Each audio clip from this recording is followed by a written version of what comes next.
Night Terrors, King Kong versus Adam Driver, and Jason and I talking audiobooks. All this and more on today's How Did This Get Made? Last Looks. Hit the theme! Last Lunch! Last Lunch! Last Lunch! Last Lunch! Welcome all my Caesar fans and Cicero fans, a place where you can both live together in one, a perfect utopia, if you will.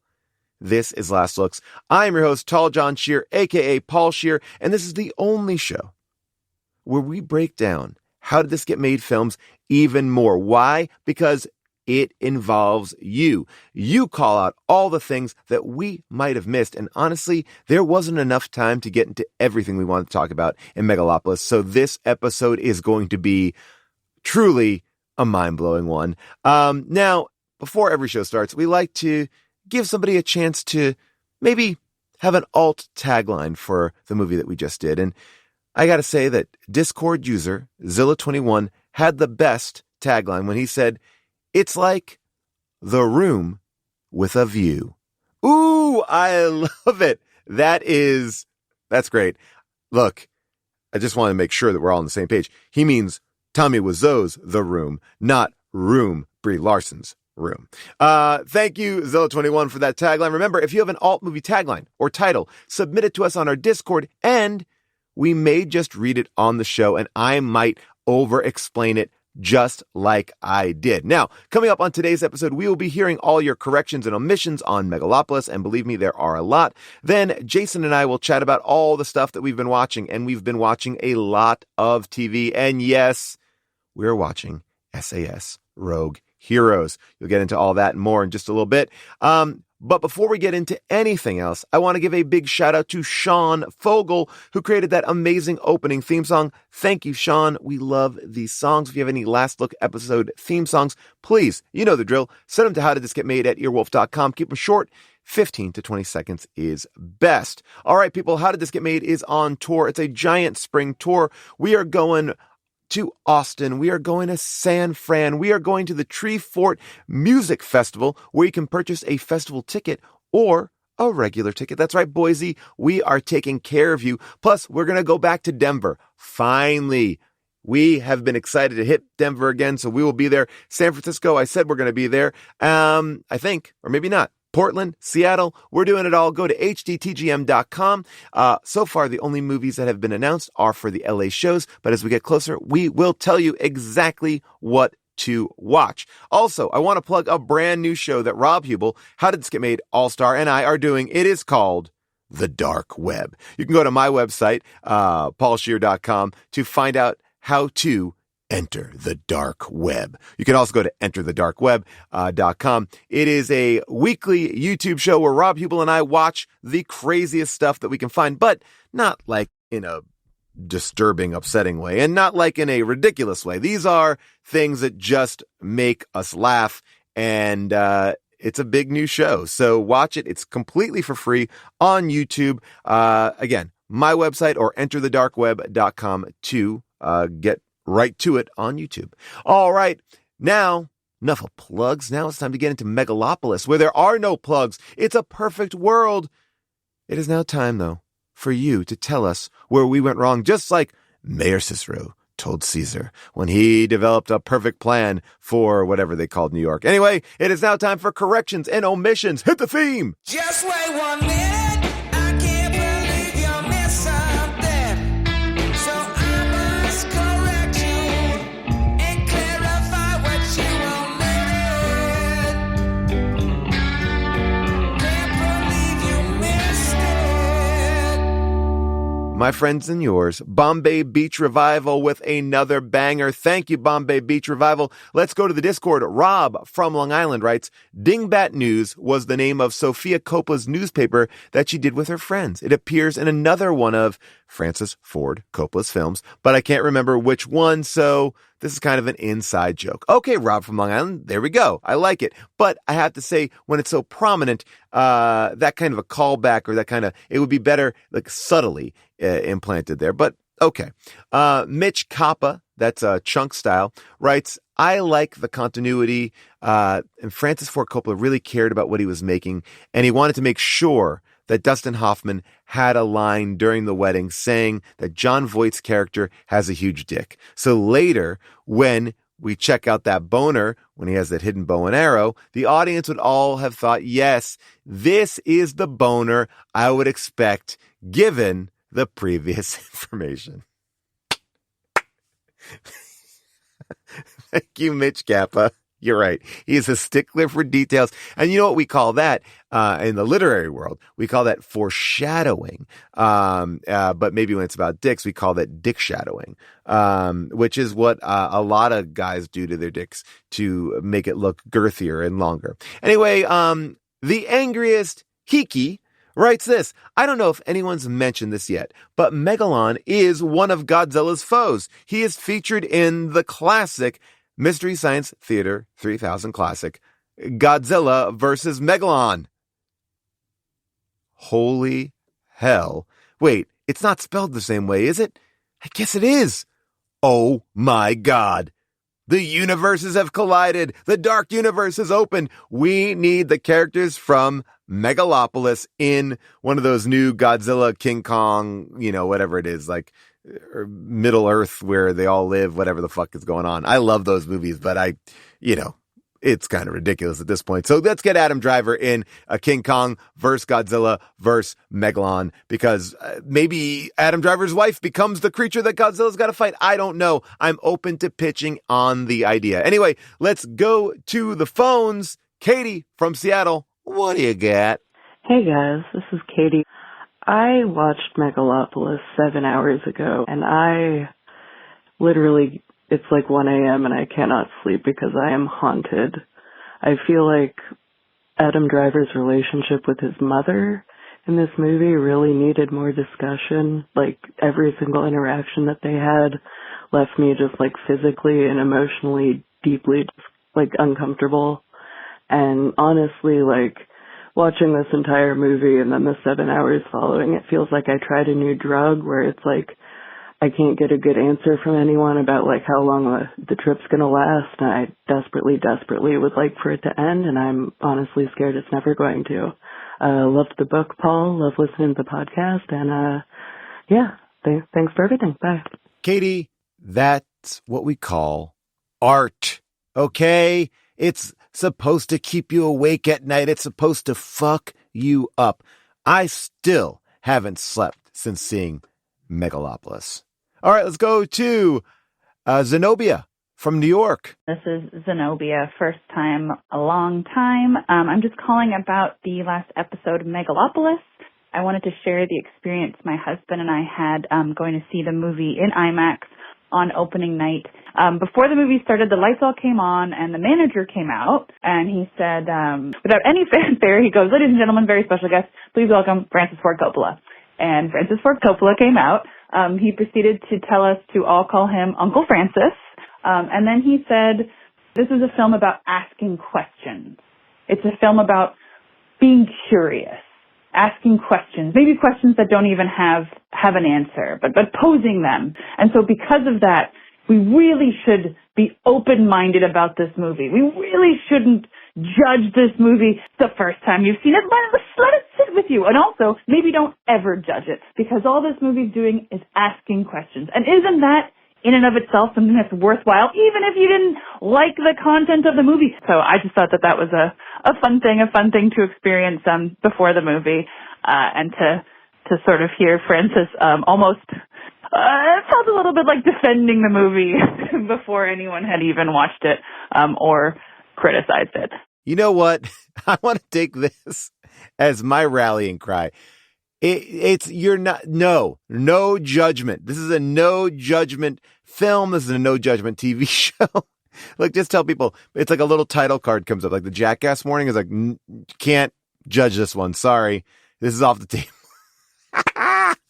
Thank you, Uncle Francis. I love you. Raphael. Hey there. My name's Raphael. It's about Megalopolis and the live participation aspect of it.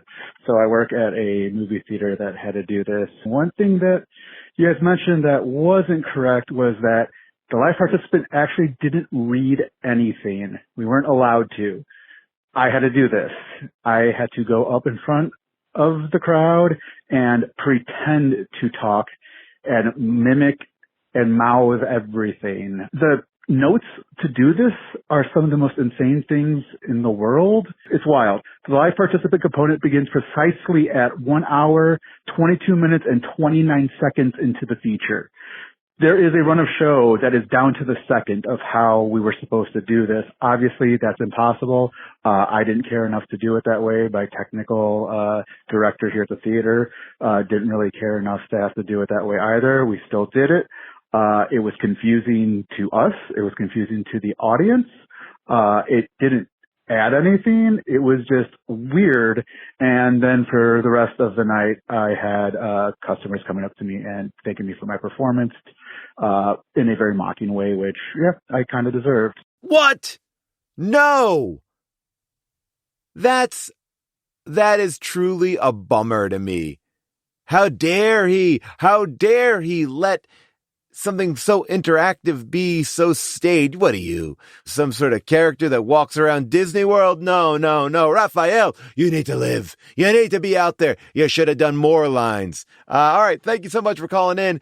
Let's go back to the Discord. Ghostbag writes, the boner under the sheet is actually a weapon scene was completely ripped off from the Paul Verhoeven film Black Book in 2006. Nice try, Coppola, but you can't out-perv the master. Well, you know what? Here's what I'll say. It seems like Megalopolis has been in his head since 1976, so he might have thought of it before Verhoeven. Quantum Jazz writes, did anyone else find it confusing that Caesar insisted on constructing his new utopia in the densely populated city of New York? Why couldn't he have built a smaller, more manageable sample city in New Jersey or Long Island?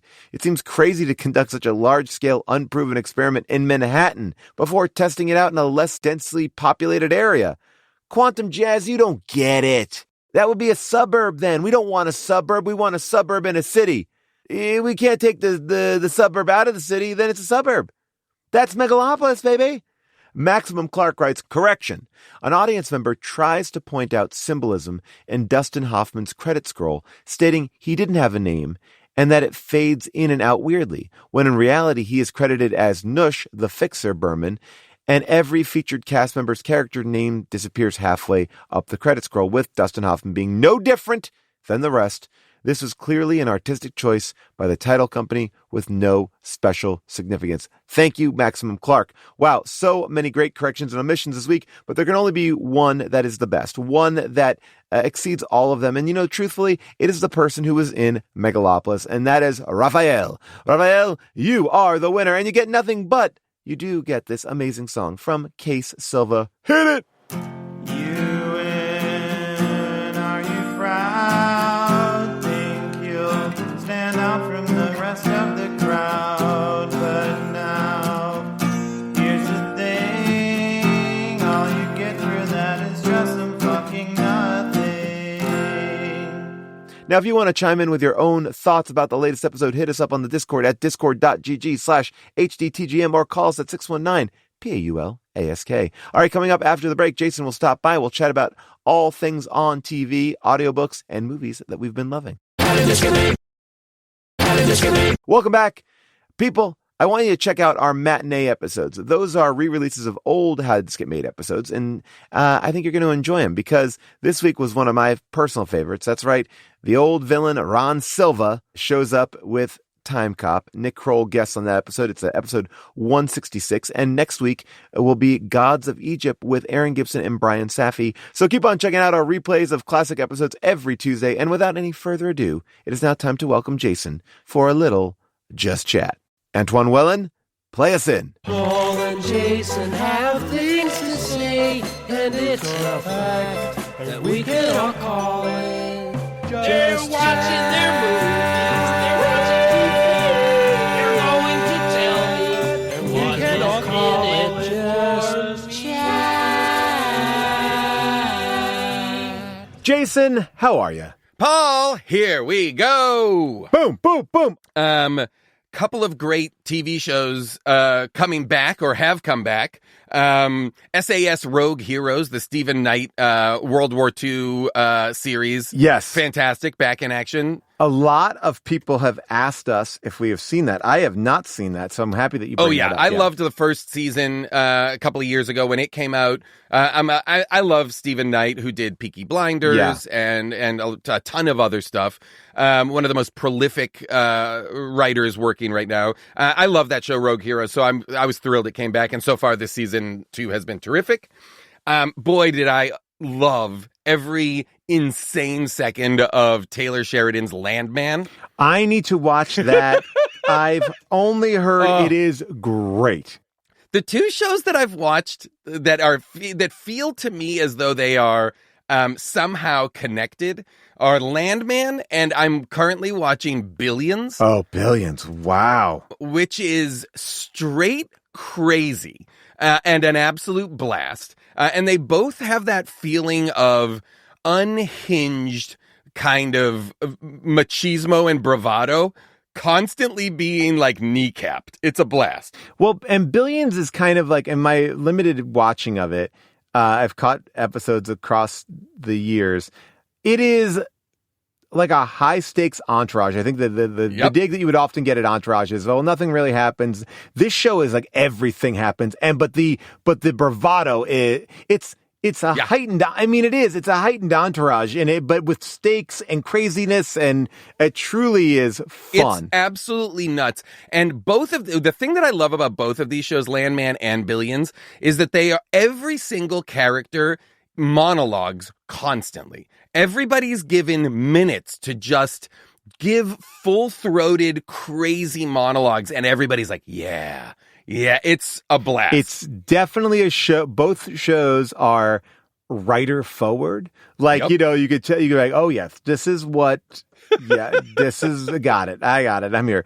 It's wild. But both those shows are a blast. Super fun. Landman, though, Billions obviously is long since over, but Landman, I just had so much fun with. And it's don't give it too much thought. You know, again. Well, that's why I like Tulsa King. Yes. Yes, exactly. This is Tulsa King. This is Mayor of Kingstown. This is Yellowstone. It's not Lioness. It's not as violent. It's got a lot more. Lioness is a lot more intense. Yes. This is fun.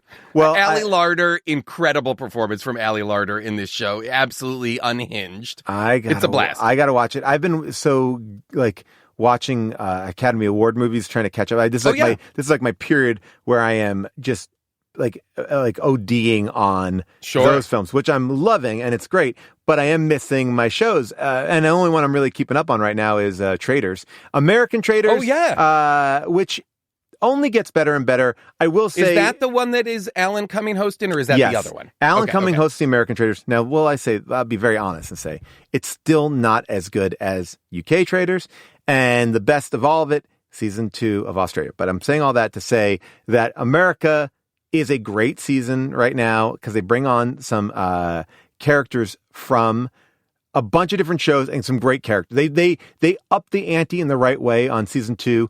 I highly recommend it. If you know these people, great. If you don't know them, is this the one that Vanderpump's Scandal? Yes, that's what he's on, right? Okay, I saw this on. He is great. Good. He is. I mean, one of my favorite things about Vanderpump is watching him react to things. He always looks like a guy that is guilty in a police interrogation room, and I thought, because I haven't watched all of Vanderpump. I've watched a lot of it. I always thought, this is maybe because he's really under the gun, or he's really under this eye because of, the scandal. No, that's how he is in general. Wow. He feels constantly being zoomed in on. By the way, I'm going to pitch a show. Well, not pitch a show. I want to talk to you about a show to get your reaction to it. I have not watched it, but I saw a commercial for it yesterday. It's a new show on Fox. It's called, it basically is Alone, right? People are put out into the world, but their family is in a base station watching them. And their family gets to manipulate certain things in their environment, a la Truman Show. And they get to call the extraction or not. Oh, God. Wait, but it is similarly like... they are alone. They are in the wilderness. It is still a kind of problem-solving in the wilderness survival show. And they're not connected to their family, but their family is in like a NASA control room where they're watching live feeds of their person. Okay. Oh, I'm in. For basically sure. dealing, and I was like, ooh, this looks, I mean, clearly someone was like, all right, how do we capitalize on Alone? Well, that's what's happening. Everybody, Alone has been such a big smash success, both on history, and then once it started airing on Netflix, it was so big that Netflix themselves developed their own Alone, which I hated, because it was mean-spirited. It was like it was a competition. It had a competition, and one of the teams was like all villains, and they, instead of like playing the game, I mean, this is the game, I guess, but not a game I'm interested in. Their game became, their team's thing became sabotaging other teams like cruelly. And I was like, I don't like this at all, you know? You see, so this is the Extracted idea. I'm Googling it. The show is called Extracted. It's a survival competition show where family members watch and decide their fate of the people out there. And it's very similar to Alone. 12 untrained contestants. That's the biggest difference. Oh, that's interesting. Okay. And the contestants are given more challenges. Like they have to do things that are, so it's kind of mixing and matching. Yeah, I'm going to check it out, but my guess is I'm not going to like it simply because I think the thing that attracts me to Alone is how capable the people are. Right. You know what I mean? Yes, watching people. The things that I love about Alone are when someone solves a problem, not when someone fails. You know, I don't take joy from like, they got you, you know, like, or you failed, or you're out.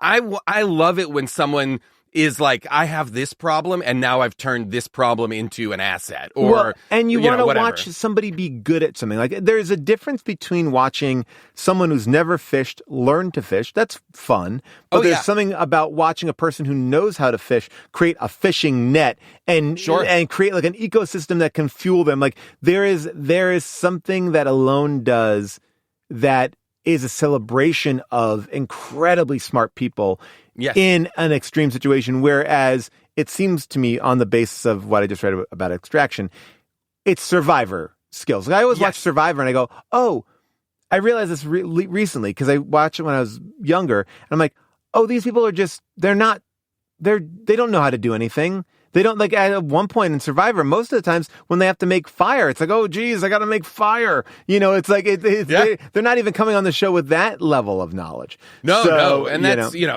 and that's a little bit why I didn't watch, or why Survivor, I think I watched the first maybe 3 seasons, when it came out, because it was such a new, sticky thing.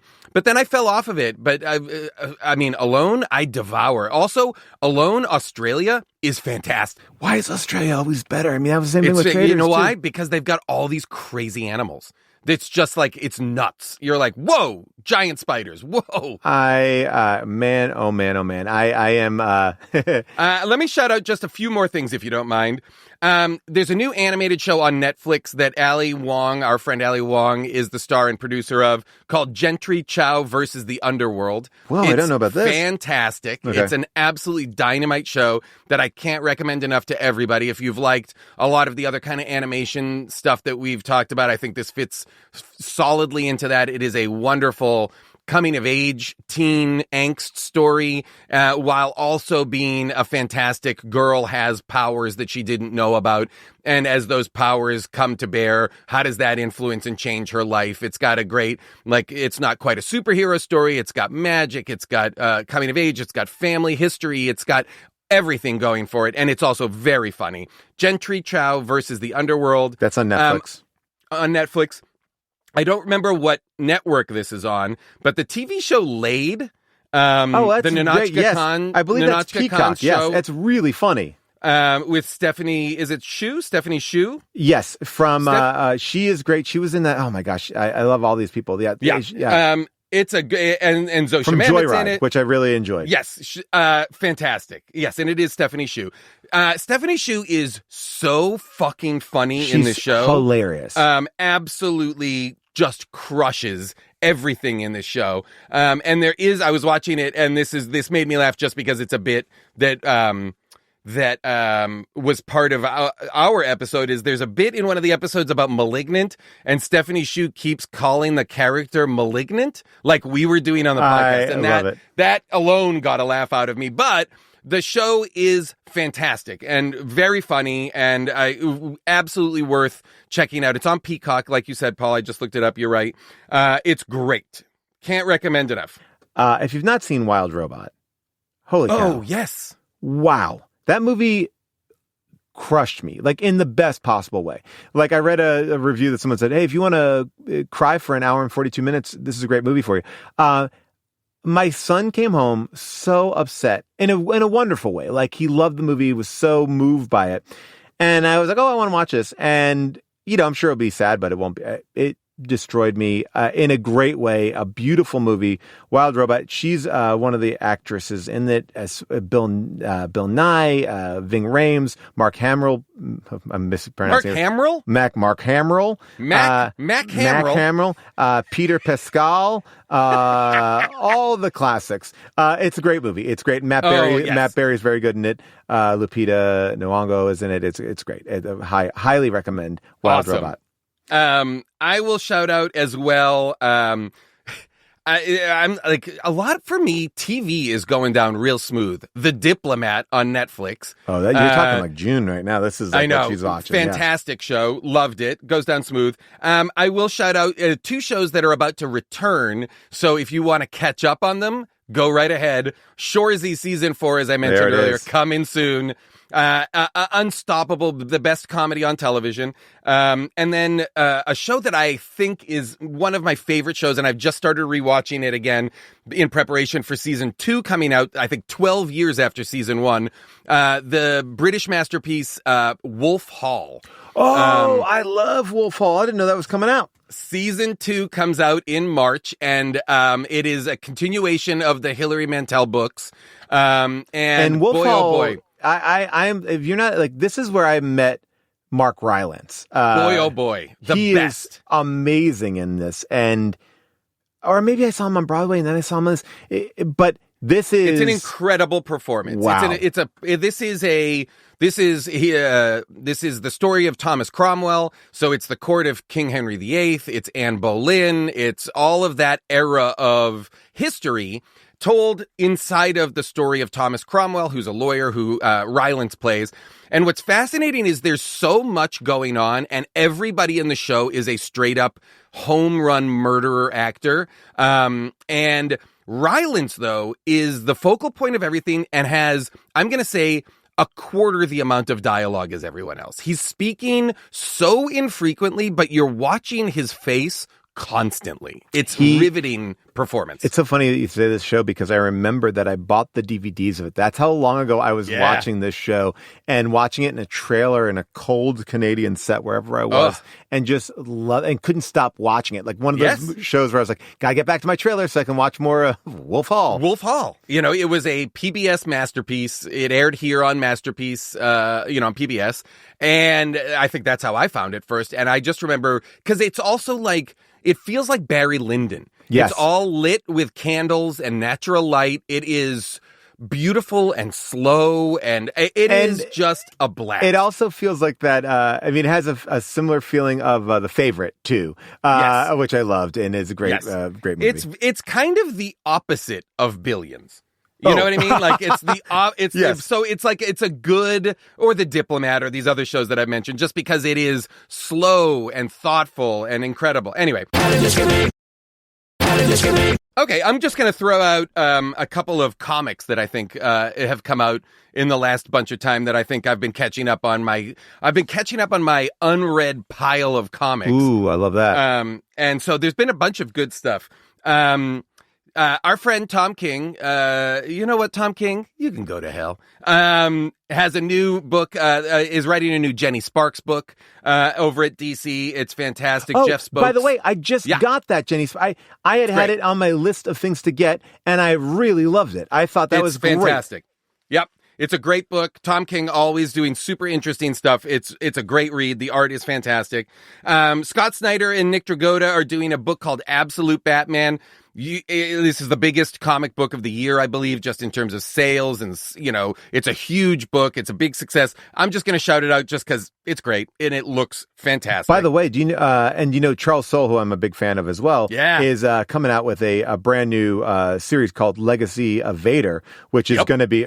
Can't wait for that. And these Star Wars comics are always a gangbusters. We say it a lot, but we cannot recommend enough. If you are a Star Wars fan and you maybe feel burned by the hot and cold shows and movies, some are good, some are bad. You can't always count on it. You can't predict it. The comics are phenomenal. So really, really good. Dial yourself into the comics. It's an absolute blast. And I'm also I'm on my last Timothy Zahn book, Star Wars novel. I've now listened to all of them on audiobook. These are the ones that came out when we were kids, right? Yeah, not just when we were kids, but when we were kids all the way through our adult. They've been coming out for years. Oh, wow, I'm looking at this. Yeah, exactly. Okay, he basically is... all right, so all the Thrawn books are basically his. He is Thrawn, but he's also Mara Jade and the Mara Jade Luke Skywalker that whole Thrawn thing is storyline. So there's all these connected books inside of this. And to be clear, these are non-Disney. These are the decanonized Legends stories, the expanded universe, whatever they call it. I can't remember now. But so these aren't in line with the current canon, but they are great stories, fantastic books, and the audiobooks specifically are incredible because they audio design everything. Mark Thompson does incredible voices for everybody.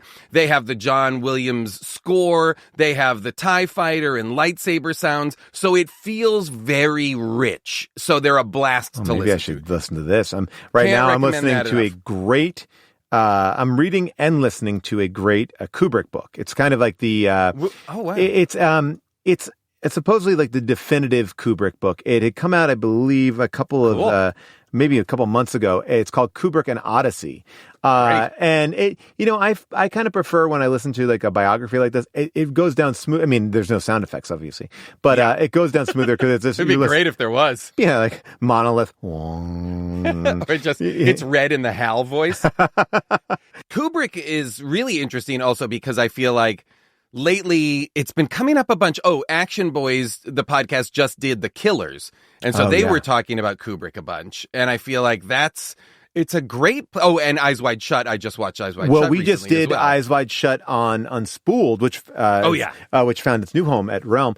But I will say this: it was fascinating to rewatch that movie, and then there's a lot of talk about The Shining, and this, and he was hiding this.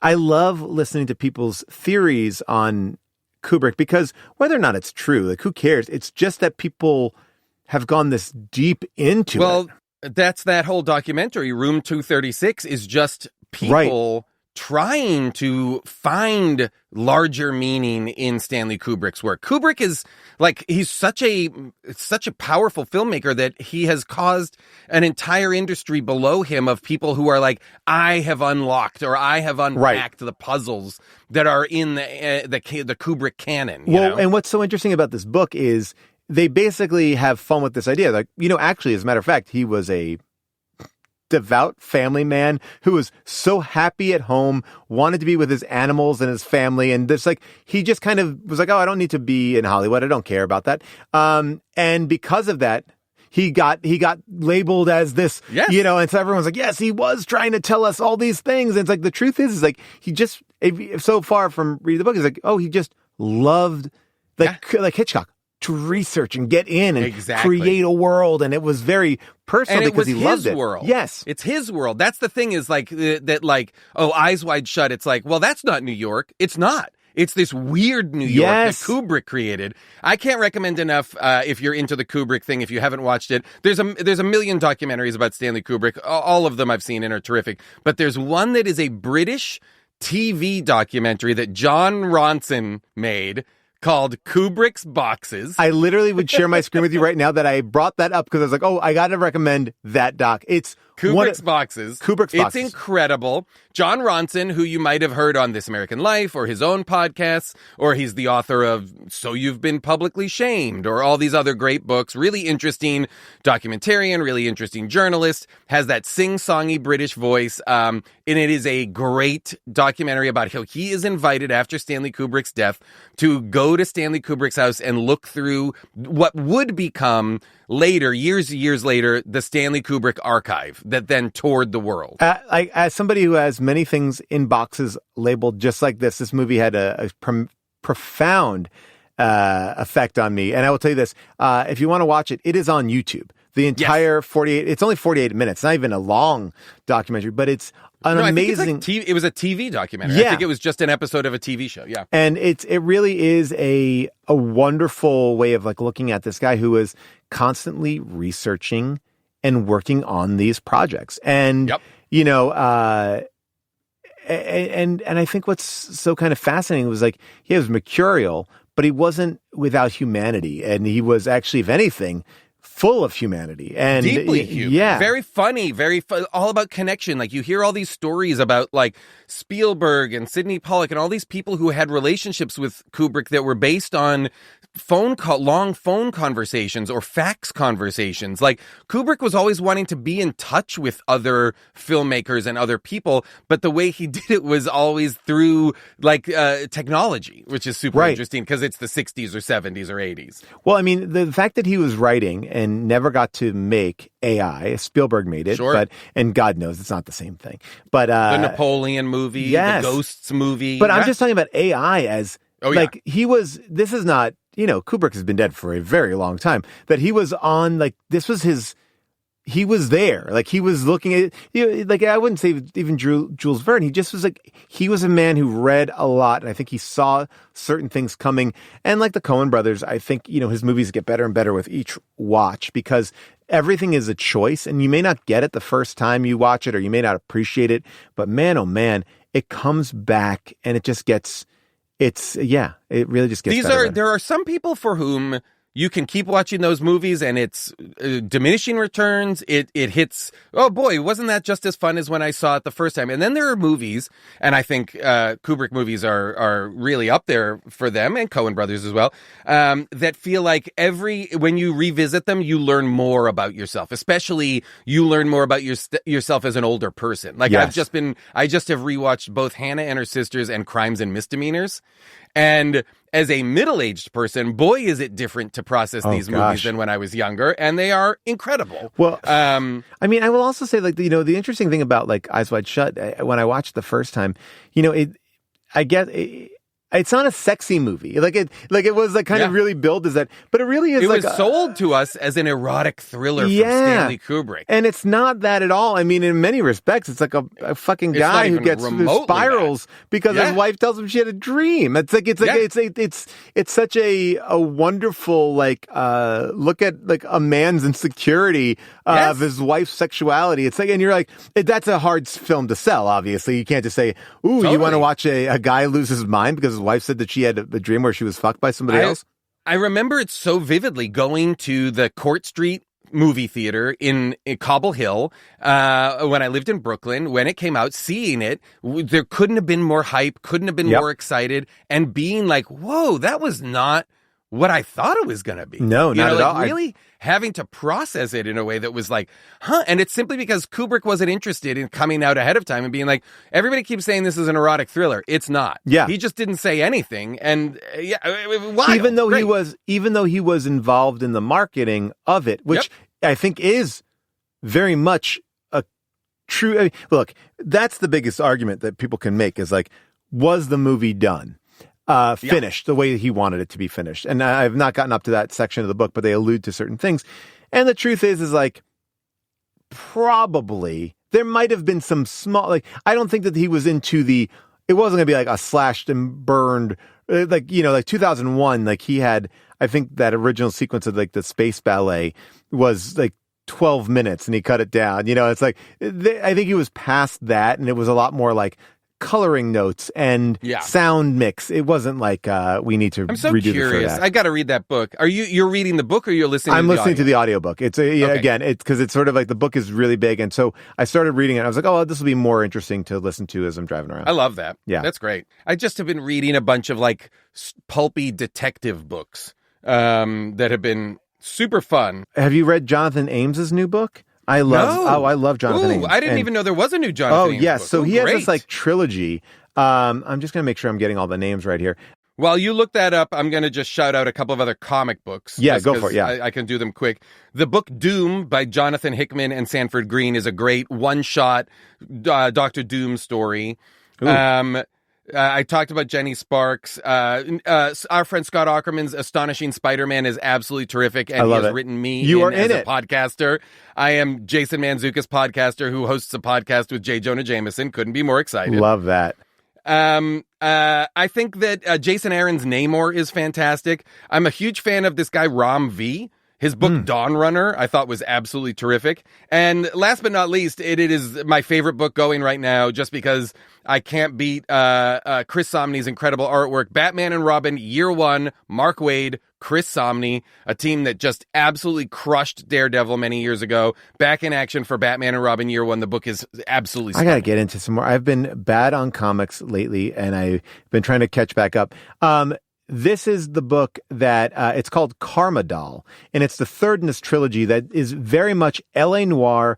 It feels like a Michael Connelly book who wrote Bosch. It feels like if Chandler. I started watching Lincoln Lawyer, by the way. Oh, which people love, right? People love it. People love it. And he's Bosch's like half brother. Did not. The Lincoln Lawyer is literally Bosch's half brother. It's fucking. Man. That hasn't come to bear in the show yet, but it can't wait. Oh, I cannot wait. I hope it does. I know that I play tennis a lot here in Los Angeles, and there's a guy that I often play next to who is the showrunner for Lincoln Lawyer. I don't know him, but I hear him talking about Lincoln Lawyer all the time, and the issues that they have on Lincoln Lawyer, and the success that they're also having.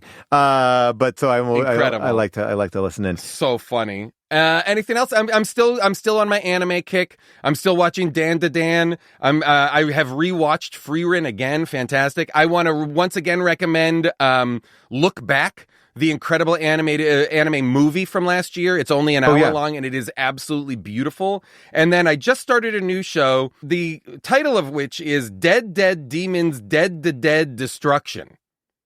What? I don't know, but I had a blast watching it. I've only watched a couple of episodes. I want to call out one thing that I really enjoyed, and I was mad at myself that I didn't watch it earlier, which is the Please Don't Destroy movie. The Treasure of Foggy Mountain. Super funny. Well Conan done. O'Brien, very funny in that movie. Conan's great. It's just really funny people being funny. And I think I was like at first put off by it because I felt like no one was really talking about it. But I'm like, I like these guys on SNL. And why am I not watching their movie? And I'm like, oh, it's great. It's really funny. It's really silly. It's really good. Like, it's thumbs up. Just. I had a blast watching it. I thought it was really funny. And I like those guys as well on the show. And I'll recommend the documentary series on the Morgan Neville 4-part documentary series on SNL that's on Peacock. Is so funny. There's one entire episode that's just about the More Cowbell.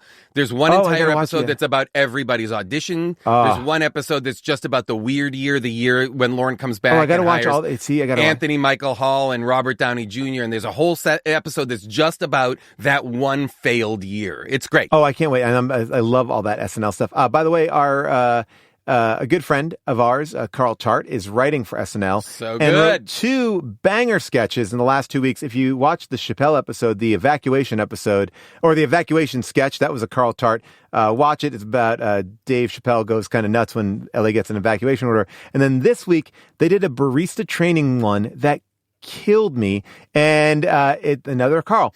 And if you like funny, let me ask you. Yeah, go ahead. Please, you finish your thought. I have a side question. If you like funny stuff, I just want to keep on talking about the fact that The Onion is back, and you can get it in paper form, which I am getting it delivered because I want to support journalism. But they're ad free. It's this guy who bought it, a rich guy who bought it, and it's basically like I want to bring back what I loved about The Onion. So he's paying people well. They're creating really funny articles. It's nonstop. It's great. Just get yourself another subscription to The Onion. I love that. How do you find out how do you know that Carl wrote those sketches? Okay. How do you find out who wrote what sketches? Well, and we can cut this from the episode or not, but I'm genuinely curious. So sometimes there are SNL like websites that will break down like this person wrote this person, and that you know, and I don't go to that often, but I last week I had written Carl and I was like, man, that Chappelle evacuation sketch was hilarious. He's like, that was mine. Nice. And then this week I was like, man, that barista sketch was so funny. And then I saw that Carl had posted like I did this one.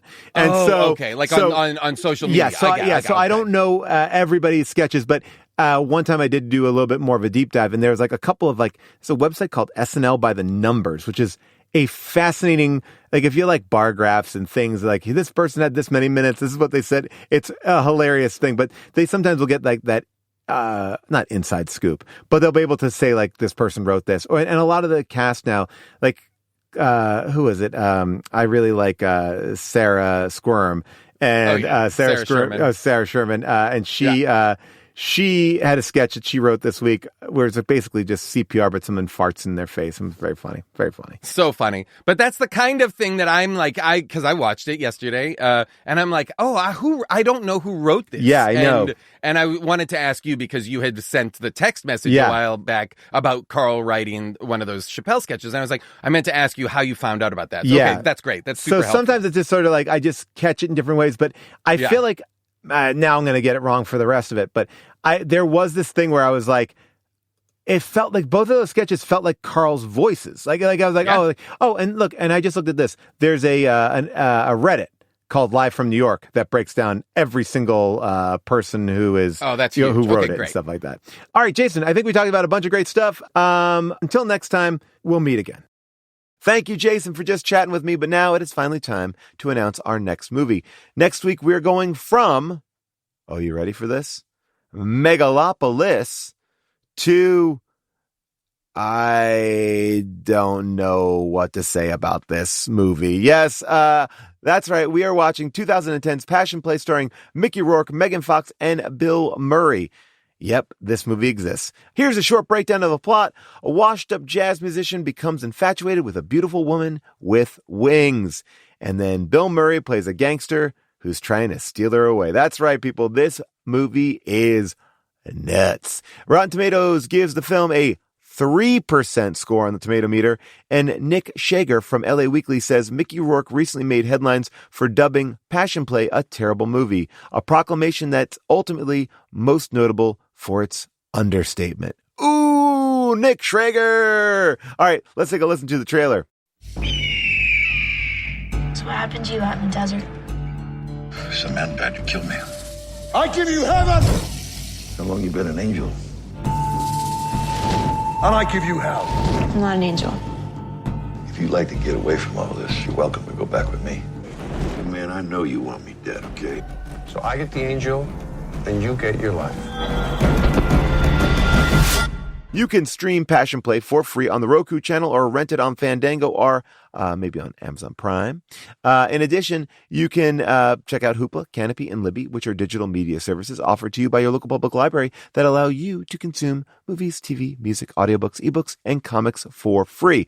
All right, that's it, everybody. Thank you for listening. And if you listen on Apple Podcasts or Spotify, please rate and review us. Also, make sure you are following us and have automatic downloads turned on. It helps the show, and we appreciate it. Visit us on social media at HDTGM. Get your tickets for our live tour, and a big thank you to our producers, Cody Fisher, Matt Apodaca, his last shows. Bye-bye, Matt. We love you. Molly Reynolds, our movie-picking producer, Avril Halley, our associate producer, Jess Cisneros, and our engineer, Casey Holford. We'll see you next week for Passion Play.